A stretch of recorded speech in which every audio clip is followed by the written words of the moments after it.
Magandang araw, Malacanang Press Corps. Ipinag-utos ni Pangulong Ferdinand R. Marcos Jr. na siguraduhin ang kapakanan ng mga pasyente sa mga ospital na naapektuhan ng lindol kahapon sa Mindanao.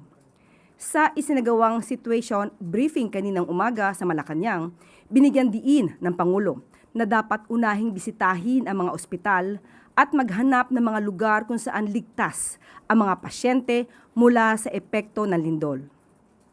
Partikular na inutusan ng Pangulo ang DOH sa pangunguna ni Secretary Ted Herbosa at ang DPWH sa pangunguna ni Secretary Vince Dizon na magsagawa ng assessment sa lalong madaling panahon.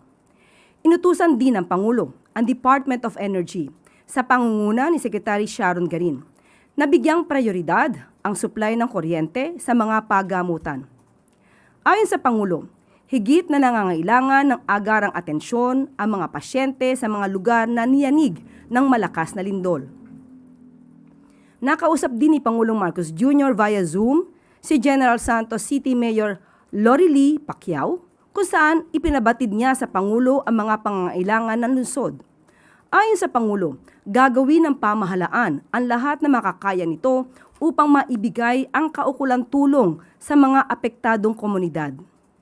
Sa report ng DSWD sa pangunguna ni Secretary Rex Gatchalian, binigyan diin ng ahensya na natutugunan ang mga pangangailangan sa mga lugar na tinamaan ng lindol. Katuwang ng DSWD ang Philippine Air Force at Coast Guard sa pag-airlift ng mga ayuda sa mga lugar na hindi madaanan ng mga sasakyan. Ang DOH naman ay namahagi na rin ng mga sapat na tulong medikal sa mga biktima ng lindol. Ang DepEd sa pangunguna ni Secretary Sonny Angara ay nakikipag-ugnayan na rin sa lokal na pamahalaan upang masigurong ligtas ang mga kabataan sa mga paaralan. Binigyan diin naman ni DICT Secretary Henry Aguda na stable ang connectivity sa affected areas. Sa report ng DOE, kinumpirma ng ahensya na nakabalik na ang supply ng kuryente sa maraming lugar sa Mindanao. Inaasahan naman ng DPWH ang pagbubukas ng mga kalsadang naapektuhan ng lindol, habang ang Bukana Bridge sa Davao City ay nanatiling ligtas upang madaanan ng mga magpapaabot ng tulong. Bago matapos ang situation briefing, pinuri ng Pangulo ang lahat ng ahensya sa mabilis na aksyon para sa taong bayan. Pero paalala ng Pangulo, kailangang ipagpatuloy ang paghahanda ng pamahalaan.